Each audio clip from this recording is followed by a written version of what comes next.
Hello मेरे प्यारे साथियों, कैसे हैं आप सभी का स्वागत है आपके यूट्यूब चैनल सक्सेस टारगेट में। आज है प्रैक्टिस सेट आपका 19, ठीक है। लगातार पर डे हम प्रैक्टिस सेट देख रहे हैं शाम को पर डे 8 PM पर।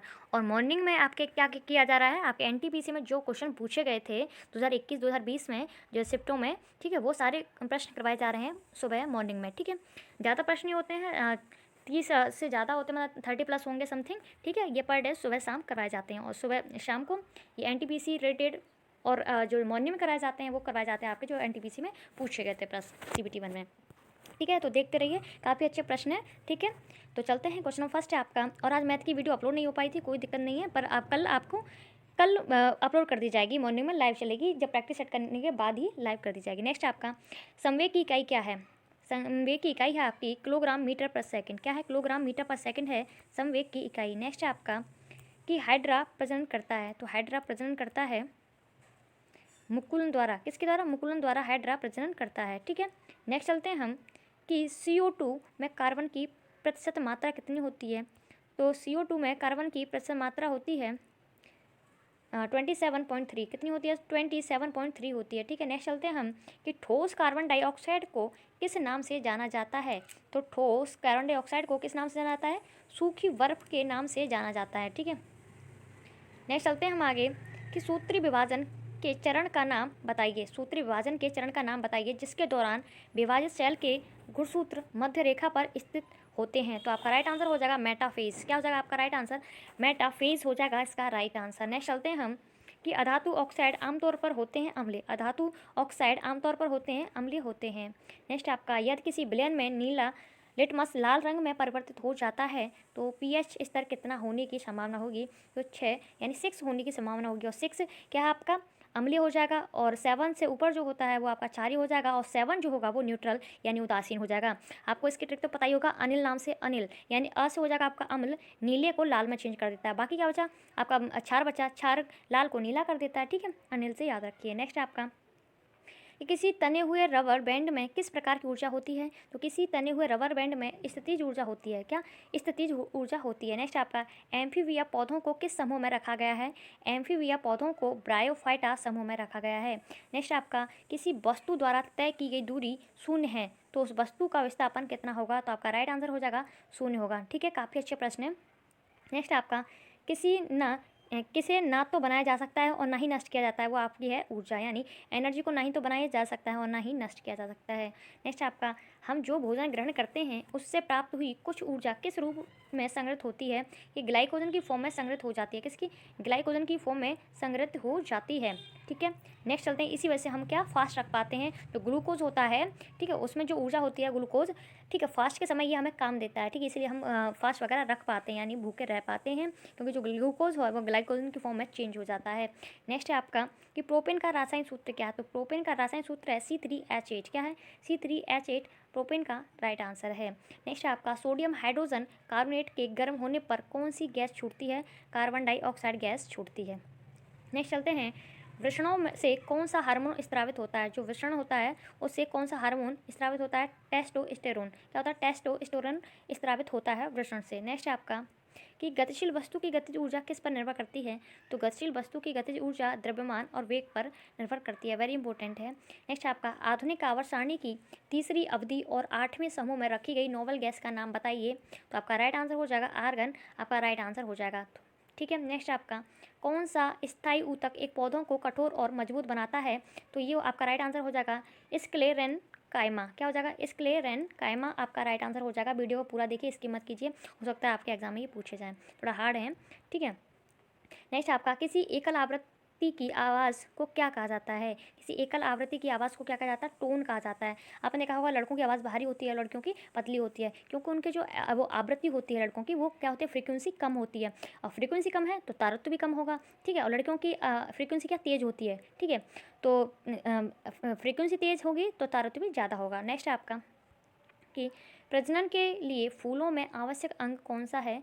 तो आपका राइट आंसर हो जाएगा पुंकेसर और स्त्री केसर। क्या हो जाएगा, पुंकेसर और स्त्री केसर आपका राइट आंसर हो जाएगा। प्रजनन के लिए फूलों में आवश्यक अंग होता है पुंकेसर और स्त्री केसर। फूलों का अध्ययन क्या कहलाता जाता है, फ्लोरोलॉजी। नेक्स्ट आपका एक शुष्क सेल में ऊर्जा किस रूप में संग्रहित होती रहती है। तो रासायनिक ऊर्जा, ठीक है। एक शुष्क सेल में ऊर्जा किस रूप में संग्रहित रहती है? रासायनिक ऊर्जा की फॉर्म में संग्रहित रहती है। 1 वाट बराबर होता है 1 जूल प्रति सेकंड के। किसके? 1 जूल प्रति सेकंड के बराबर होता है।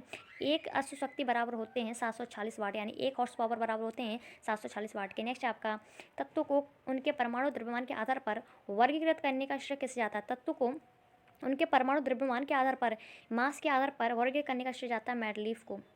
नेक्स्ट आपका, आधुनिक आवर्त सारणी में धातुओं को रखा गया है बाईं ओर, यानी लेफ्ट साइड। धातुओं के इधर रखा गया है, लेफ्ट साइड रखा गया है, वेरी इंपॉर्टेंट है। नेक्स्ट आपका, किसी परिपथ में विद्युत प्रवाह किसके द्वारा संभव होता है? तो इलेक्ट्रॉन की गति के द्वारा संभव होता है। ठीक है, इलेक्ट्रॉन की गति द्वारा संभव होता है। और इलेक्ट्रॉन कैसा आयन होता है? ऋण आयन होता है। गतिज ऊर्जा किसके बराबर होती है? तो 1/2 mv²। ठीक है, 1/2 mv² के बराबर होती है। नेक्स्ट आपका, कि भार का ऐसा ही मात्रक होता है न्यूटन। क्या होता है? भार का ऐसा ही मात्रक होता है न्यूटन होता है, या बल का ऐसा ही मात्रक क्या होता है? न्यूटन होता है। ठीक है, नेक्स्ट चलते हैं हम, कि उस विटामिन का नाम बताइए जिसकी कमी के कारण अत्यधिक खून बहने लगता है। तो आपका राइट आंसर हो जाएगा विटामिन के। ठीक है, आप 2 तरीके समझ सकते हैं, कि वो विटामिन बताइए जिसकी वजह से क्लोटिंग होती है। ठीक है, जैसे हमारे कहीं चोट वोट लग जाती है तो ब्लड निकलता है, तो 1 से 3 मिनट बाद वो बंद हो जाता है। क्योंकि जो हमारे बॉडी में क्या होता है, हमारे ब्लड में विटामिन के होती है, इसीलिए वो क्लोटिंग होने लग जाती है, यानी खून बंद हो जाता है। ठीक है, और लेकिन ये क्वेश्चन क्या है, किसकी कमी के कारण अत्यधिक खून बहने लगता है। ठीक है, गलत नहीं समझिएगा, अगर विटामिन के नहीं होगा तो खून बहेगा ही। ठीक है, खून की क्लोटिंग नहीं होगी। ठीक है, नेक्स्ट आपका, चूने के पानी में कार्बन डाइऑक्साइड गैस प्रभावित करने पर वह दूधिया हो जाता है। ऐसा किसके निर्माण के कारण होता है? Calcium carbonate. क्या? Calcium carbonate, CaOCO3। ठीक है, CaOCO3। नेक्स्ट आपका, वायु का निरपेक्ष अपवर्तनांक सूचकांक कितना होता है? तो वायु का निरपेक्ष अपवर्तनांक सूचकांक होता है 1.003। ठीक है, 1.003। ठीक है, 1.003। ये आपका राइट आंसर हो जाएगा वायु का अपवर्तनांक। ये पूछ लिया जाए कि हीरे का कितना होता है? 2.4 होता है। और आपका जो वाटर होता है, जो आपका ग्लास होता है, उसका कितना हो जाएगा? 1.5 हो जाएगा। और वहीं आपके पानी का हो जाएगा 1.33। नेक्स्ट आपका, कि धात्विक गुण बढ़ता है सोडियम से क्लोरीन तक। क्या?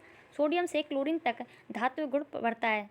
सोडियम का जो परमाणु क्रमांक होता है कितना होता है? 11 होता है। क्लोरीन का कितना होता है? 17 होता है। सोडियम को Na से और क्लोरीन को Cl से प्रदर्शित करते हैं। नेक्स्ट है, 1 नैनोमीटर में कितने मीटर होते हैं? तो 1 नैनोमीटर में 10⁻⁹ मीटर होते हैं। और 1 पिकोमीटर में 10⁻12, 1 मैक्रो में 10⁻6। ठीक है, 1 एंगस्ट्रॉम में 10⁻10 मीटर होते हैं। नेक्स्ट आपका, वेग में परिवर्तन की दर को क्या कहा जाता है? तो वेग परिवर्तन दर या वेग में परिवर्तन की दर को कहा जाता है त्वरण कहा जाता है। नेक्स्ट आपका, ध्वनि है यांत्रिक लहर। क्या है? ध्वनि क्या है? यांत्रिक लहर है। ठीक है, नेक्स्ट आपका, यानी ध्वनि कैसी तरंग है, ये भी पूछा जाता है। तो अनुदैर्ध्य तरंग है। और प्रकाश कैसी है? अनुप्रस्थ। ठीक है, नेक्स्ट आपका, यदि कोई वस्तु वृत्ताकार पथ में घुमाई जाती है तो उस पर किया गया कार्य शून्य होगा। 2-4 क्वेश्चन और रह गए, वीडियो पूरा देखिए।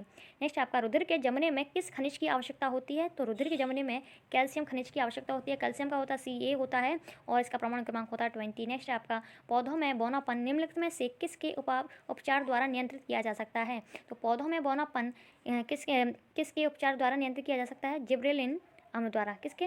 जिब्रेलिनस अम्ल द्वारा नियंत्रित किया जा सकता है। नेक्स्ट है आपका, कि एल्यूमिनियम ऑक्साइड प्रकृति में है उभयधर्मी। एल्यूमिनियम जो ऑक्साइड है वो कैसी प्रकृति की है? उभयधर्मी है। नेक्स्ट है आपका, फॉस्फोरस की परमाणुता क्या है? त्रिपरमाणविक। क्या है? त्रिपरमाणविक है। नेक्स्ट आपका, अंडा या अंडाशय से कोख में किसके माध्यम से लाया जाता है? अंडाशय से कोख में, अंडाशय से कोख में किसके माध्यम से लाया जाता है? तो डिम्ब वाहिनी द्वारा लाया जाता है। नेक्स्ट आपका, में प्रचुर मात्रा में सफ़ेद फाइबर पाए जाते हैं। यानी कहने का मतलब ये है, जो शिराओं में प्रचुर मात्रा में क्या पाए जाते हैं? सफ़ेद फाइबर पाए जाते हैं। ठीक है, या कई तरीके से पूछ सकता है। तो शिराओं में सफ़ेद फाइबर पाए जाते हैं। नेक्स्ट आपका, खाने का नमक किससे बना होता है? तो खाने का जो नमक होता है उसका सूत्र होता है NaCl। क्या होता है? NaCl होता है खाने का सूत्र। नेक्स्ट है, किससे बना होता है? एक मजबूत अम्ल और मजबूत क्षार से बना होता है। यानी अम्ल यानी एसिड और बेस से मिलकर बना होता है खाने का नमक, यानी NaCl।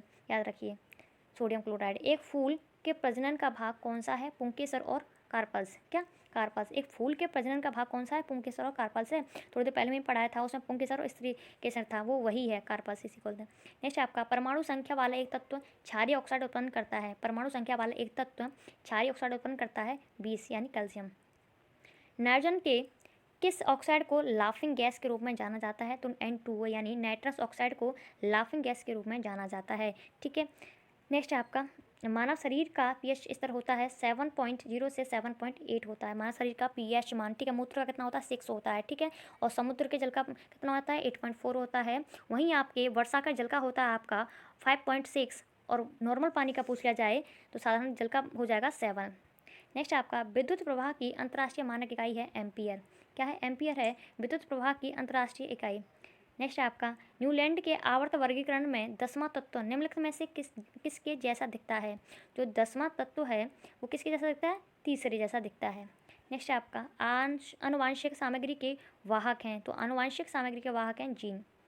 आगे चलते हैं। जीवन की उत्पत्ति के बारे में ओपेरिन का सिद्धांत किससे संबंधित है? तो जीवन की उत्पत्ति के बारे में ओपेरिन का सिद्धांत रासायनिक विकास से संबंधित है। किससे? रासायनिक विकास से। नेक्स्ट आपका, अच्छा इतने ही प्रश्न थे, ठीक है। तो काफ़ी अच्छे प्रश्न हैं, ठीक है। और इनको दोबारा देखिए, कम से कम 2 बार देखोगे तभी आपको समझ में आएगा, क्योंकि काफ़ी अटपटे प्रश्न हैं, ठीक है। ऐसे ही प्रश्न पूछे जाते हैं वही प्रश्न आपके लिए लेके आए, ठीक है। तो मिलते हैं ऐसी वीडियो में। और मॉर्निंग का ध्यान रखिए, मॉर्निंग में एनटीपीसी सीबीटी 1 में जो पूछे गए थे वो सारे क्वेश्चन भी रिवाइज कर लीजिए, हो सकता है आपके एग्जाम में किसी में हेल्पफुल हो, ठीक है। और उसके बाद आपकी 9 बजे के समथिंग आपकी प्रैक्टिस वो जो ट्रेन से संबंधित है वो वीडियो अपलोड कर दी जाएगी, यानी लाइव चलाएंगे उसको, ठीक है। तो आप सभी को आना मत भूलिएगा, ठीक है। सभी आइएगा, तो देखते हैं कौन कितना आंसर देगा। तो मिलते हैं नेक्स्ट वीडियो में। Thank you, wish all the best.